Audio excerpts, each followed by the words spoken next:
Mukoma Samero kana ndakuchaurani ndidairo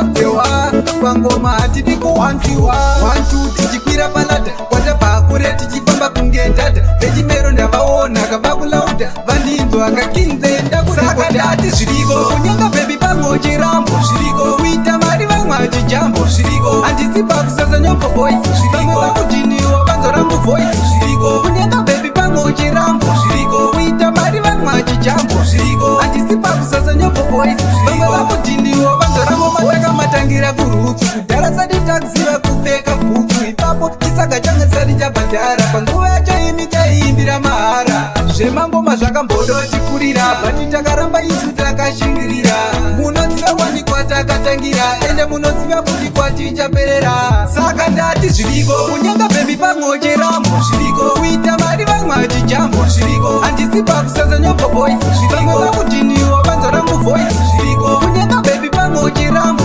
zviriko kuita mari vamwe achijambo zviriko handisipa kusasa nyombo boys vamwe vakutiniwo vanzorambo voice pangoma ndakusaunda nasamero makona ese tazomaunda samero ndiyakundidikira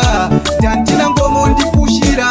inga munoziva kwatinobva 1 tese tinotodawo namba 1 asi hatizopinde tese ka1 saka wangushingirira tizoshahepla saka ndati zviriko kunyenga bebi pamwe chirambo zviriko kuita mari vamwe achijambo zviriko handisipa kusasa nyombo boys vamwe vakutiniwo vanzorambo voice zviriko kunyenga bebi pamwe chirambo zviriko kuita mari vamwe achijambo zviriko handisipa kusasa nyombo boys vamwe vakutiniwo vanzorambo mataka matangira kurutsu kudhara sati takuziva kupfeka bhutsu ipapo chisaga change sati chabhadhara panguva yacho imi taiimbira mahara zvemangoma zvakambodotikurira bati takaramba isu takashingirira munoziva wani kwatakatangira ende munoziva futi kwatichaperera saka ndati zviriko kunyenga bebi pamwe chirambo zviriko kuita mari vamwe achijambo zviriko handisipa kusasa nyombo boys vamwe vakutiniwo vanzorambo voice zviriko kunyenga bebi pamwe chirambo zviriko kuita mari vamwe achijambo zviriko handisipa kusasa nyombo boys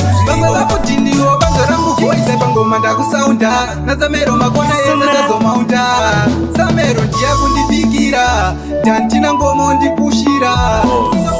kwatinobva 1 tese tinotodawo namba 1 asi hatizopinde tese ka1 saka wangushingirira tizoshaheplan